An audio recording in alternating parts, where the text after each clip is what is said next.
Hi everyone, welcome to this panel today. So today's panel, we're actually going to be going into our liquid workforce and how that really needs to start to marry together seamlessly with our automation, human agents, really to drive that experience that we're having in this really new and disruptive world.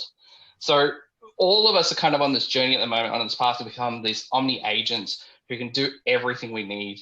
And this panel of experts you see in front of you will actually talk to us on their journey throughout the year around this way of digital transformation, how AI and humans really start to work hand in hand and complement each other, and really start to create this kind of future-proof, disruption-proof contact center. And this is really part of the way we need to kind of incorporate the need for our organizations to change and shift how we are with our technology stacks, with the kind of new learnings and that transformation, so that it really aligns with what customers are doing today, what their expectations on us as organizations are, as well as also fully understanding kind of the services that we need to provide and how we can use those in turn. So we really need to start learning how do we stop separating people from automation. I think it's really crucial that we've seen this in many times again, that people and businesses start to think that automation is really about replacing people, whereas they're about actually supporting and assisting people in everything they do. So I'm going to introduce our panelists today who are going to talk us through some of that journey. I'll throw first to Cameron. Cameron, if you could give a quick spiel on who you are and what you do. Sure. Good day, everyone. Nice to be with you. My name's Cam Adams. I'm the Solution Consulting Director for NICE, covering Australia and New Zealand. We provide CX1 in Australia, which is the leading cloud contact center platform. Excellent. Slade, I'm going to follow to you now, if you could give us a quick intro. Thanks, Michael. So Slade Sherman from iSelect. I'm the Chief Experience Officer at iSelect and look after a number of teams around technology, product design, as well as data and commercial team as well. So pretty broad ranging, but the last 12 months have definitely been an interesting 12 months for our business, and looking forward to sharing some more information. Rich, let's start with yourself now. Thanks so much. A little bit of a spiel. Yeah, so Rich Rose, great to meet everybody virtually. Hi, I'm the Director of Customer Service at Nine, and my team runs the contact centre for Nine, which looks after the publishing side of the business. So, you know, some of the mastheads that people will know, Australian Financial Review, Sydney Morning Herald and The Age are our three biggest ones, and my guys deal with all of the inquiries related to those wonderful mastheads. Last but not least, Richard. Thanks, Michael. I'm the Chief Customer Experience Officer at Business Australia. So we're more of a B2B than a B2C organisation. Our role effectively is to try and work with other businesses to help them get better at being in business, as it were. So that's us. Beautiful. And Rich, I might let you start with our first one. You know, it's obviously been such an amazing couple of, almost 18 months now of disruption and change and everything that's been going through. If you think back over the last year that we've been kind of going through, what's that journey been like for yourself and your contact center? I've got a few more grey hairs now than I did 12 months ago. I think it's probably fair to say. I think if somebody had said to me 12 months ago, this is what you're going to go through, I probably would have opted out, I think. But having now been through it, it's been an incredible journey. And, you know, for us, particularly in the contact center, just like everybody else, we had one major event, which was COVID. But we also had a separate event which caused our inbound volumes to increase 4- or 5-fold. And of course, that sod's law coincided with the COVID commencement, where we needed to get everybody working from home. So it really was kind of the perfect storm. And we needed to act so quickly that you didn't have time to really think about decisions. And so we made decisions very rapidly.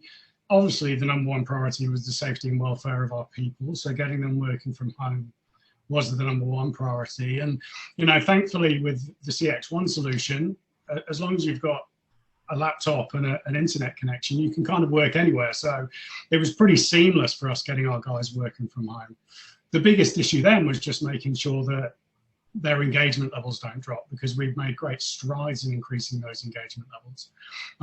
And it presents its own set of challenges. Thankfully, video, just like we're doing now, is an absolute godsend, because I think if it was just a phone call, it would be quite challenging. So we kind of got through that major hump in terms of volume probably by August, I would say.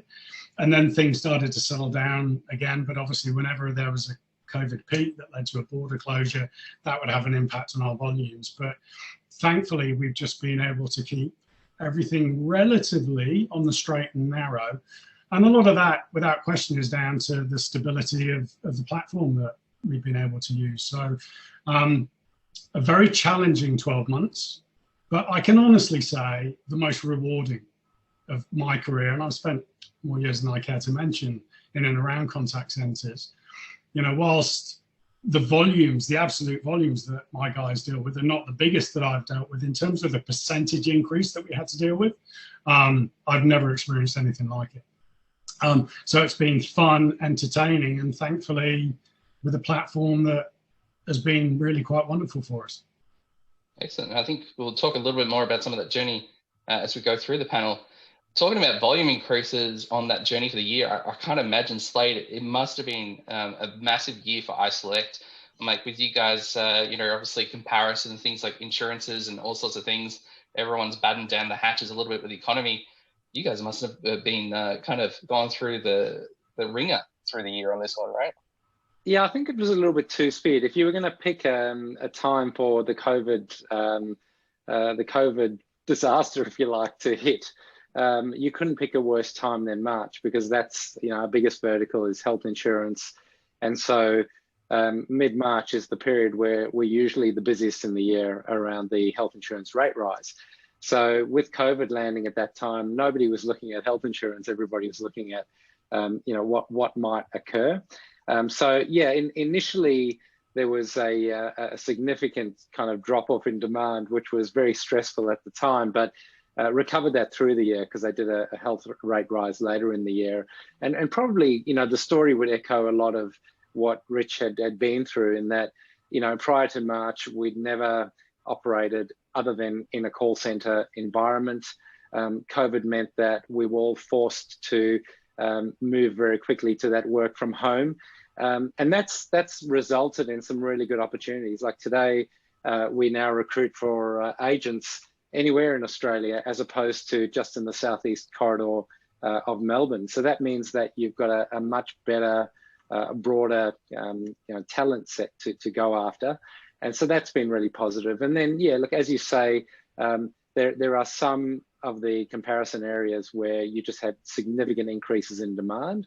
And, you know, we saw a lot of the benefits of that, particularly after, I'd say, March, April, May was really, really stressful. But once we sort of moved into this financial year, much better trading environment, always with nerves as you're leaning into what's coming next. But like Richard said, a very rewarding period given what we went through. And through that period, how did you find that it was best to sort of kind of support your agents? You know, that disruption hit you, it came out of the field, you're all geared up for one thing, having to pivot to something else. What are some of the tips that you kind of have for people when they go through that disruption in a contact center environment? Yeah, I think it's, you know, I think I mean, Rich again had mentioned video, and the idea of just video engagement and regular engagement between team leaders and agents within the team. We really sort of focused in on over communicating, if anything, for that work from home environment. We relied heavily on a lot of our data and analytics reporting, which has always been a strength of iSelect, but really became more important with everybody working from home to monitor things like performance levels and making sure that from an engagement perspective, we were not just looking at performance, but looking at the mental health and the well-being of everybody within the teams. And, you know, some of the environmental things, you know, when you have people working from home, whether it's being an environment in the shared home or small kids, there's a whole set of new requirements there, not just for the consultant themselves, but, you know, business risk. So from a compliance perspective, are we doing the right thing? And ensuring that you had additional, just clarity as to what those environments required. But certainly our people and culture team worked overtime and really are still doing it. You know, this week in Victoria, we had more news about one case, and that then results in a whole set of communications and change to the way we're doing things really rapidly. So people and culture definitely plays a massive role there. Yes, that was an interesting night the other night with all those announcements, especially for myself. It's actually my local shops are all the exposure sites. So it's quickly like, did we go on those days? But yes, that kind of rapidness of communicating, letting everyone else know in the office what's going on. I can imagine that kind of style of empathy and that space and the change also was quite important for you, Richard, in terms of the Business Australia. Like, you're kind of trying to also manage this disruption about contact centers, setting them up for success, but you're also dealing with businesses who are probably going through some of the toughest times they've been through as well. How did you help support your agents through that sort of level of disruption too? Yeah, it's a really good point in that business owners and business managers, I mean ourselves included, but certainly SME owners and managers have faced challenges they certainly never faced thus far in their careers, as have we all, and hopefully won't face again. And it led to, I mean, 4 and 5 times the volume increases in terms of intraday calls through, certainly through inbound call centres, as you know, business owners were reaching out for advice on things they'd never had to face before. So, I mean, at the same time, we were kind of learning the response to a lot of that, and managing, you know, a range of different government announcements at, you know, local, state and federal level. That meant we were constantly having to update our own understanding and knowledge throughout the course of that process as well. It was very different in terms of how we helped people through the process, inbound versus outbound as well. So outbound, firstly, we were lucky in that most of our systems are cloud and soft. So the transition to home-based working, technically speaking, was actually fairly simple, in inverted commas. I think that managing the process outbound became about trying to help people understand that they shouldn't be trying to match the way they worked in the office in a different environment, and that it was we didn't expect them to, and neither should they try to work in exactly the same formats and styles and operating procedures from home as they were doing from the office, because things were different. They're in a different environment. I think to your point, Michael, around the increases in volumes, and an inbound perspective, it was hang on for the ride. Because, you know, when you're taking 5 times as many calls intraday, you're doing whatever you can to survive. And it really was about, you know, what could we do to help people through that process? And it was, for a good 2 or 3 months, it was literally, let's just try and hang in there. What are some of the things that you started to then introduce to help support that and maintain it going forward? Like, what's some of the lessons you've learned from that experience? We repurposed people as quickly as we could to kind of provide additional volumes. We looked at different triage systems to try and manage queries in different formats. We set up different we set up different kind of decision tree related front ends. So I think we found quite quickly that the people were looking for information as well as they were seeking to get answers, if that makes sense. So the digital democratization of trying to solve things for yourself, I think, exacerbated quite quickly. Some of that, in the case of small business people, was actually probably because they had a bit more time on their hands intraday because they weren't trading. So, you know, if you're a cafe owner and your cafe is not open, funny enough, you have a bit more time to try and actually find some of that information for yourself in a time of the day when maybe you wouldn't normally have that time available to you because you'd be on your feet, you know, serving your customers. So we found that, you know, platforming more self-help information and then having an escalation point reduced call volumes and probably helped people feel that they were trying to help themselves. And there was a period there where, I mean, none of us really knew what was going on. So people were trying to get out and do the best to find their own solutions as well. So, you know, facilitating that more, not through, you know, high expense use of technology, but, you know, really just providing more information in a format that people could find for themselves. We found that very useful. Yeah, like I think going back into the past, the last project Rich and I worked on ages ago was around digital commerce. And it was really, you nailed it right there. The businesses and their ability to have time during the day to self-solve, it doesn't really exist when you're running your own company. And I had a retail business myself for a couple of years, and I kind of tested that time of getting to it and just wanting to be in charge of it and how you actually provide those services. It's quite a fascinating transformation. I might actually throw it to Cam and Rich. I'm like, you kind of mentioned it before, Rich, that you guys went on this massive journey through this with Nine, looking at the CX1 platform. Can you tell me more about that? Kind of what was some of the highlights, you know, what some of the outcomes and that journey? Trying to do a transformation in the middle of a pandemic is sure to be fun. Yeah, yeah, it was. But prior to the pandemic, we always had this view that we wanted a contact center technology solution that would give us the flexibility to recruit anywhere over time, potentially. And I think one of the other guys said that, you know, it opens up a completely different recruitment market, rather than historically we've been based in Pyrmont in Sydney, one of the best views on the planet, I think, looking out over these $10 million yachts. But it means that we have a relatively narrow workforce that we can tap into. So we always said we love the idea of cloud, because it means, as I said before, if you've got an internet connection and a laptop, in principle, you could work from anywhere. Little did we know, obviously, that our hand was going to be forced so quickly because of the pandemic. So I think probably the biggest great thing that's come out for us in 2020 is the proof that that SaaS model genuinely works, because we tested it to the max, as I'm sure many organizations will have done. So that's really great. And it's fundamentally changed our view of how we run the Nine contact center now moving forward. So Nine, when Fairfax merged with Nine, the plan was always to bring that new community all together into one location. What we're looking at now is, rather than us needing 50, 60, 70 seats, we actually probably only need about 15, because we're going to introduce a hybrid model where the bulk of the time our people work from home, but once every 10 days or so, they'll be with their team in the office. So that really helps from an engagement perspective. But boy, does it have a benefit in terms of commercial property costs, because Sydney's expensive, as is Melbourne. So that's been really great for us to do that.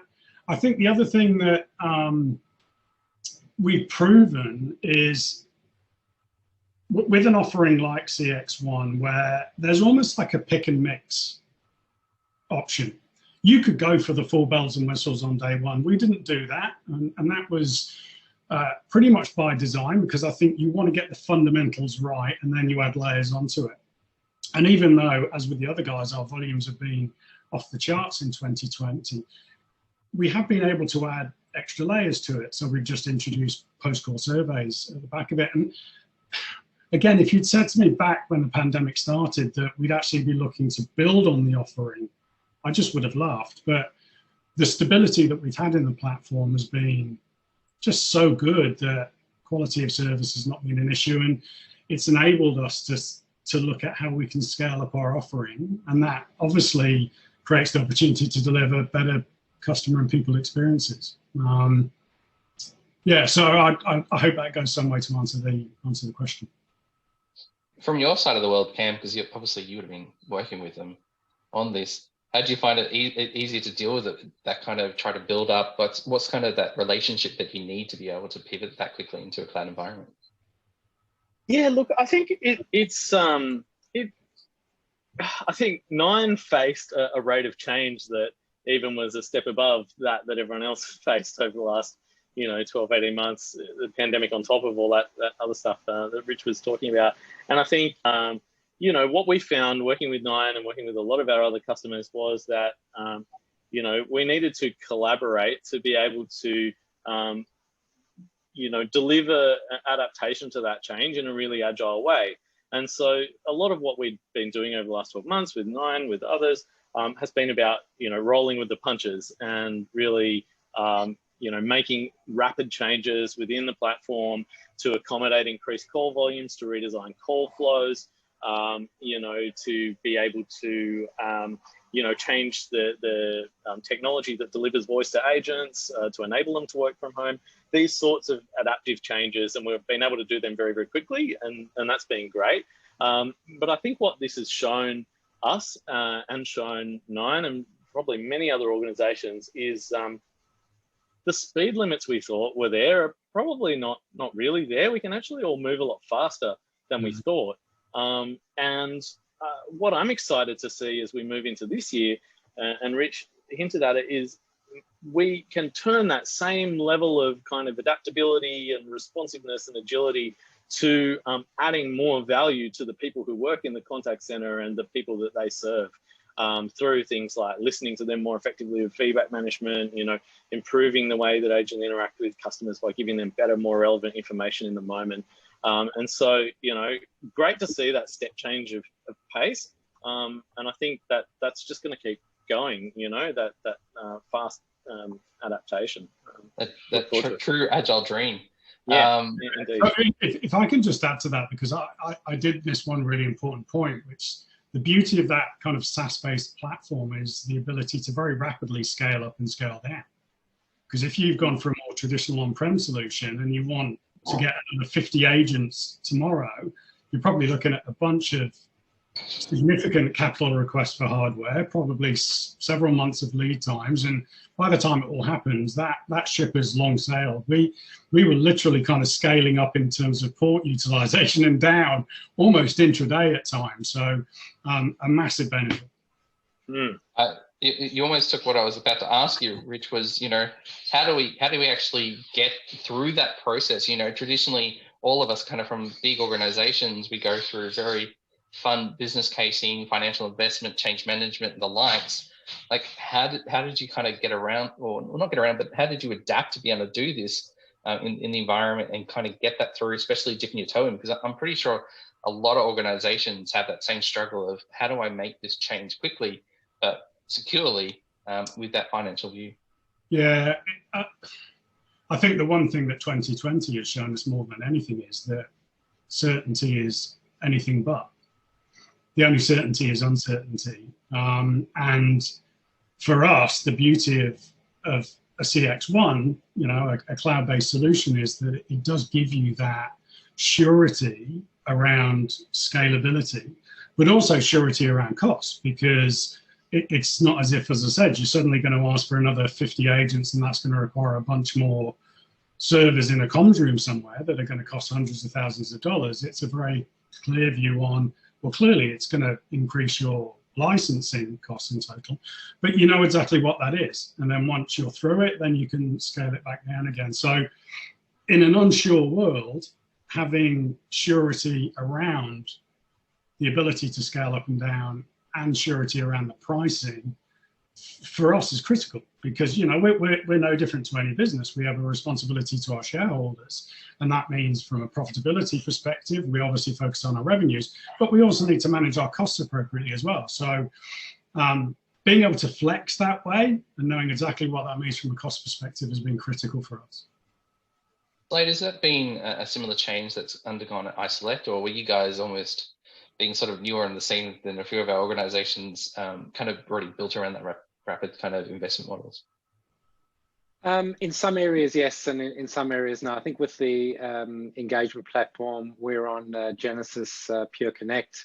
The main reason, the last time we did an upgrade was actually in mid 2019, or just after mid 2019. And what's really interesting in our environment is we're heavily reliant on outbound calls and that outbound dialer. So I think you know, Cam will probably sort of have a similar experience, is that cloud has moved so fast that I think if I was making the decision for an upgrade today, I'd be looking at a completely different product set. But just at that period in time, my requirements were the dialer was that important that it's like I say, it's like plumbing, and it just needs to work, and just needs to work effectively. And so that was really for us number 1, 2, and 3 in making the choice that we did at that time. What we have done though is, you know, when you look at every other service environment, that we have been migrating fairly rapidly to the cloud.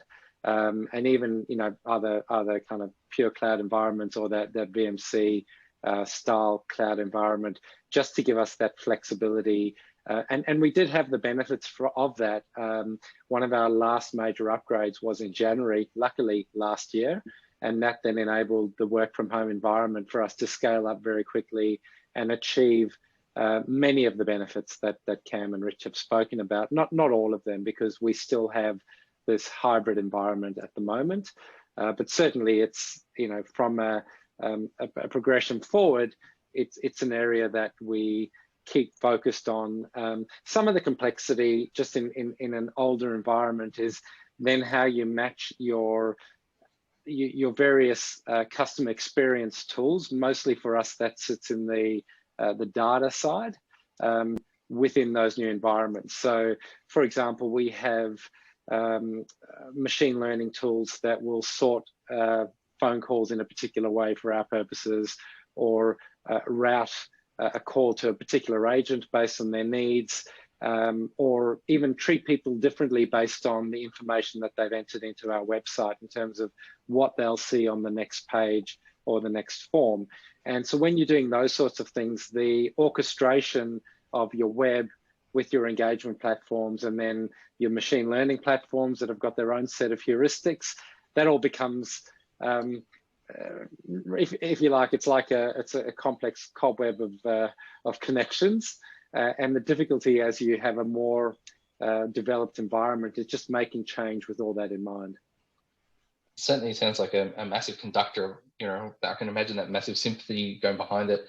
It feels like to me, from what you just described there as well, that really empowers your actual contact center agents with more information to allow them to have that personal conversation, kind of almost shortcut some of that rapport building, because you are getting such rich insights from all those pieces coming together. Is that how it kind of plays out with iSelect? I think it does, yeah. I think, you know, there's levels of decisioning and then information that we have from a team leader level up to the guys that are managing the call center proper. And that is something that we have members of our team looking at on a daily basis to get that mix right. I think if I look at it and I take a step back to say, well, where is service, or in our case, comparison going? My view is it's, you know, the things that we're doing now are very much around that one-to-one engagement and ensuring that both from a customer experience as well as a consultant experience, that we're matching them in the right way. But we're still in an environment where if you're doing a comparison in 2021, most of the time you're going to a website, you're entering a certain needs, you're doing things that most of us as consumers actually don't really want to do. And I think the big change when we look at automation in our area is that, you know, by the middle of the decade, the comparison process will increasingly move away from the browser. So we're looking at automation, considering things like the consumer data right and open data, where if we can understand the needs of a customer who signs up to our customer account, they shouldn't have to go to the website for us to know that there's a better deal for them. And so that sort of engagement and that sort of longer term customer relationship is, I think, where the market's going. And whether that be for us or anybody else that's, you know, dealing in, you know, these sorts of services that make our homes run, whether it be your insurances or your broadband or, you know, your electricity, you know, they're complex products. And using data, if we know that there's a better deal, we should be able to let you know about it without you going to a website or necessarily calling a number first. Yeah, awesome work. I mean, that kind of level of personalization really starts to engage the people, make them feel like they're actually understood and trusted, and really put that value into that transaction, which is awesome work. I'm going to now ask pretty much the same question to each of you.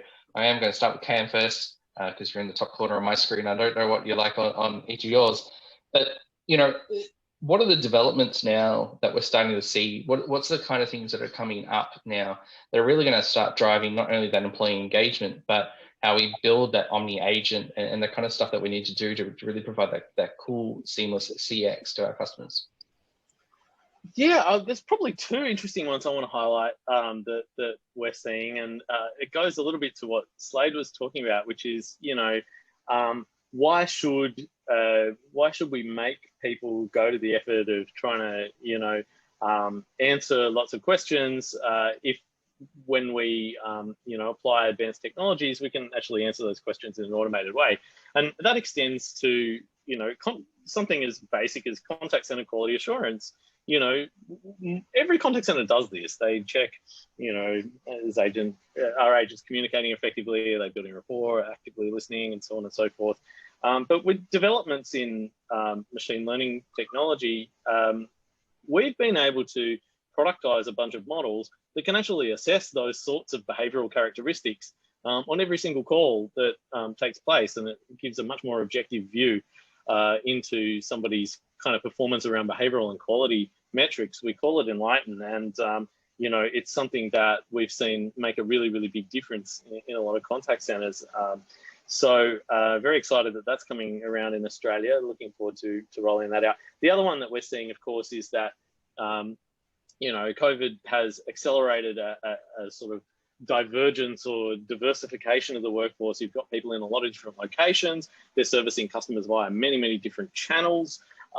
You know, increasingly we're introducing a blended workforce of virtual agents as well as you know, human agents. And so with this kind of very mixed workforce, we're seeing a lot more, you know, demand on how to effectively engage with that workforce to help ensure that people are able to work at the optimal times to service customer inquiries, even when that demand is unpredictable, and give people the power to manage their kind of work-life balance by swapping shifts with other people and applying for time off where, you know, the forecasts tell us there's going to be available dips in call volumes, and do all of that through a mobile app, and sort of do a lot of automation behind the scenes to help people manage their work experience. So that CX1 engagement manager that I'm talking about, I think, you know, is a cool key to helping to drive that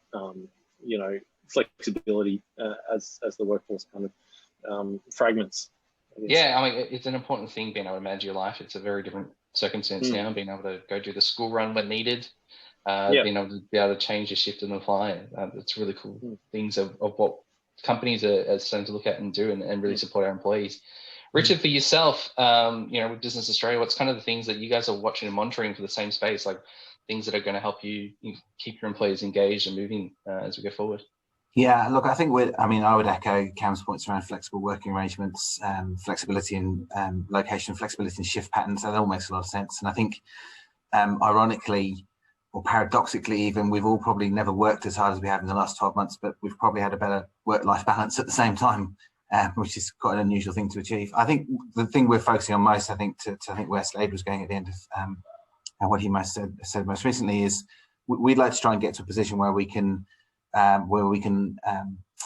help answer a business owner's question before they ask it, or in fact, actual fact, help them understand something they didn't know they needed to know would be the next step, if you like, up the experience ladder for us. And that's very much about the integration of data and understanding, but also, you know, the edges of machine learning there. So we're not there yet, but that's absolutely where we'd like to get to. Excellent. Richard, do you have anything you want to add? Oh, sorry, not Richard, Rich now. Did you want to add to kind of... Yeah, it's quite interesting. I ask this question when I'm presenting to people pretty regularly, which is, you know, put your hand up if you've recently phoned a contact center because you wanted to. And not many people put their hands up, right? You phone a contact center because you have a problem and you need resolution to it.